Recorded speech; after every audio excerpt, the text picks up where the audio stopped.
God Save the Esteem by Charles R.B. The wagon roared down the suburban street, grime and spray paint and rust striking fear into the hearts of all those middle class. Fiery letters spelt out, "Morbid Dorfers." Inside, a man in ripped jeans and a leather jacket with no shirt, adorned with aging badges, safety pins in his ears, and spiked green hair. To his side, a young girl in tight black leather everything, garish rips torn open at strategic places, and a shock pink crew haircut. Behind him, a girl wearing a skirt and jacket, vegetating on an iPod. "Now, girls, I know you're being stuck in another of the man's gulags, and that's always going to be tough, but your ma and I want you to know that we'll back you to the hilt if those totalitarian pigs try anything," said Jake the Snake in a pleasant voice. "Well, that's good. I can try out arson at long last," responded the girl on the back. "Ha ha ha. Anyway, girls, try not to get too upset if the other girls can't handle your rebel natures, okay? And in your case, Daria, if they don't, recognize it straight away. I'll remember to try and be unique in the same way as everybody else." "God damn it, Daria, your mother just suggested you get a piercing. Suggested!" with a half-price coupon. The wagon snarled to a stop outside of Lawndale High, and Quinn leapt out, "Fuck you boots first." "Hey, you're cool," said a heavy-set goth girl at the first sight of her. "What's your name?" "Killer Quinn Morgendorfer." "Cool name," said a scarlet-haired girl. Daria sighed and got out of the wagon. "Dad, are you sure we moved? Because it's all looking a bit familiar." "I'm pretty sure," said Jake distantly, searching for the map with growing horror. "Now, Quinn, what do you see here?" "It's a picture of two people talking, like, duh," sneered Killer Quinn. "That's supposed to be a test? Bitch, please." Manson drew in a deep breath. "Can you make up a little story about what it is they're discussing?" "Oh, let's see. They've been unfairly stepped on by the man just because they've been late to school a few times and got caught smoking. So he's saying, 'God damn it, I've had enough of fucking school.' And she's saying, 'Fuck yeah, let's blow it up.' And then they sing another brick in the wall while planting explosives." Quinn smirked. Dora." "It's Daria." "I'm sorry, Daria. What do you see in the picture, Dara?" "A herd of beautiful wild ponies running free across the plains." Quinn snorted. "You always say that, Daria." "Hey, it was the answer the first time I did this. It could be again. You never know." "That's a different test, dear," said Manson, sounding on the verge of tears. "In this test, they're people. And you tell me what they're discussing." "Oh, I see. All right, then. It's what Quinn said?" At the Morgendorfer house, everything was neat and tidy, but that would probably soon change. The family gnawed their way through piles of takeaway chicken. "Then I met this stoner girl called Burnout. That's like her handle. No one knows her real name, and she thought I was bitchin' too. I may now have a 10-strong gang to mooch with, and the fashion club ran away screaming after the first time we met." "You're doing great, sweetie," said Helen. "What about you, Daria?" asked Jake. "How was your first day?" "Well, my history teacher hates me because I know all the answers, but there are some interesting idiots in my class." "That's great. Piss off the man." "See, Daria, you can make an impact if you try," said Helen. "Remember, you're in a brand new school in a brand new town. You don't have to be stuck with the same conservative rep you had in Highland." "I can't have my Highland rep. People here can pronounce my name." At this point the phone rang, and Helen Hellion Wheels Morgendorfer sighed and got up to answer it, muttering that she hoped it wasn't the neighbors complaining about the scrap metal statues outside. "Hello? Yes? Yes, they're my daughters." "I see. Well, let me tell you something, mister. My girls are just showing the correct attitude from being forced to take some mind-depressing, fascist bully boy test designed to force them into conformity. They're not going to your poxy classes unless you want some trouble, mush." She slammed the phone down. "You girls took a psychological test at school today?" "It was a total bummer," snorted Quinn. "At least they're not grading us." "I mean, they're not, right?" "Well, they claim you had anger and violence issues, and Daria had low self-esteem. They wanted you in special classes so they can fix you. We've said no, of course." "I don't have low self-esteem," said Daria. "I just have low esteem for everyone else." "Atta girl, kiddo!" Jake abruptly hugged her, joined by Helen.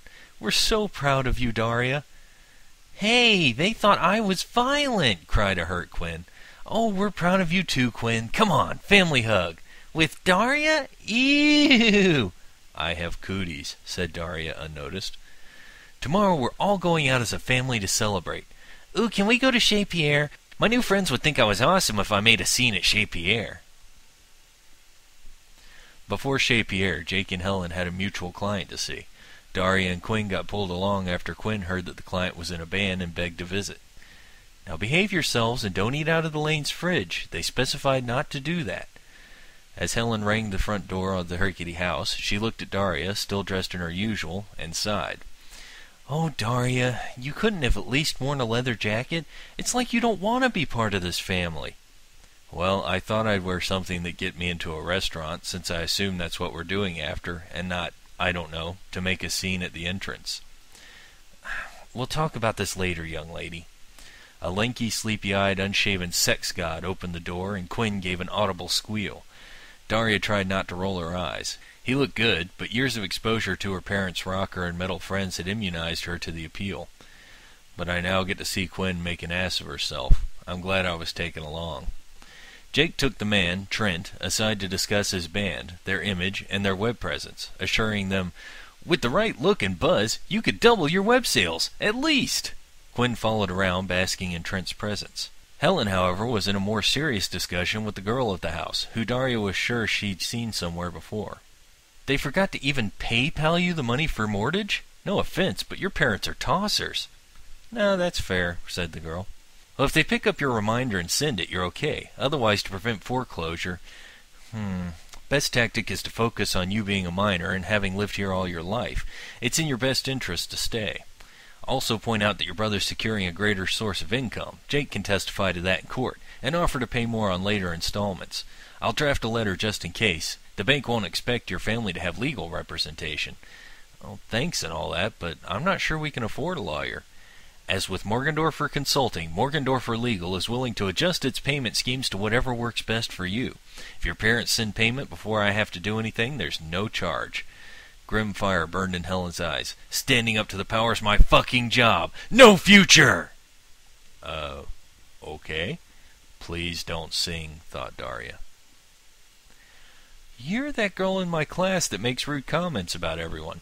And you're that girl in my class that passes out in class and draws rude caricatures of people. Let's make out. She smiled when Daria stared at her. Joke, honest. I'm Jane, and you're the weird girl. I have been known to go by that name from time to time. My cover identity is Daria. And this is your family? Wow. They're actually at home and taking you places. Oh, and your mother's hair is green and mohawked with safety pins in it, but, whatever. I study hard, dress conservatively, and have never dated. I am ashamed to them. I've seen Quinn around school. I think everyone's seen Quinn, especially after she sung I Fought the Law in the cafeteria when Bennett tried to tell her off.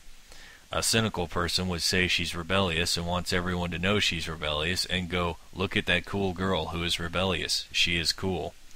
Boy, I sure wish there were some cynical people to hang with at school, Jane smirked. That's a big hint, by the way. Cool. I'm surprised Manson didn't put you in self-esteem. You have a personality and everything. She tried. Mom stomped on it. Besides, I don't have low self-esteem. I'm not saying that things are great, but... Okay, you've met my family. They're very embarrassing to be related to, and my parents will keep making a fuss because I'm not rebelling in the exact way they want me to, which is so ironic I can hardly believe it, but I do know I can count on them when I need to. What'd they do? I just know. 10 years ago. What's your favorite game to play at recess? I don't like games. I like to read. Don't you enjoy playing with the other children? Not really. They never understand what I'm talking about, and then they make fun of me. I like to read.